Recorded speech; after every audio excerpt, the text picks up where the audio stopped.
सातारा जिल्हा परिषद अध्यक्ष उपाध्यक्ष पदाच्या निवडी दरम्यान जो राडा झाला त्या सर्व राड्याचे पडसाद हे अधिवेशनात देखील उमटले आणि अधिवेशनामध्ये मंत्री शंभूराज देसाई आहेत किंवा मकरंद पाटील मंत्री आहेत यांनी साताऱ्याचे जिल्हा पोलीस प्रमुख तुषार दोशी यांच्या निलंबनाची मागणी केली आणि त्यानंतर तुषार दोशी यांच्यावर चौकशी लावण्यात आल्याचं पाहायला मिळालं होतं।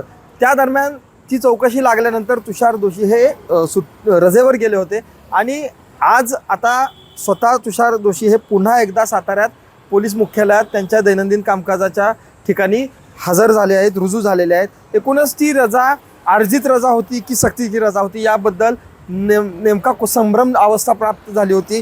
तो सगळा संभ्रम तसाच असताना आता तुषार दोशी आज स्वतः SP कार्यालयात हजर झाल्यानंतर आता या सगळ्या चर्चांवर पडदा पडताना पाहायला मिळतंय। एकूणच त्यांच्या कार्यपद्धतीवर नाराज झालेल्या दोन मंत्र्यांनी त्यांच्या निलंबनाची मागणी केली, परंतु आता आज ते स्वतः या कामकाजासाठी साताऱ्याच्या जिल्हा पोलीस प्रमुख च्या कार्यालयामध्ये हजर झाल्यानंतर आता एकूणच या सर्व प्रक्रियेवर पडदा पडत असल्याचं पाहायला मिळतंय।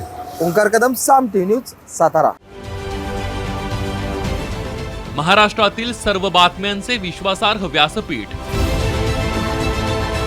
सकाळच्या सर्व सोशल मीडिया प्लॅटफॉर्मला लाईक, फॉलो आणि सबस्क्राईब करा। तसंच सर्व नोटिफिकेशनसाठी बेल आयकॉन प्रेस करायला विसरू नका।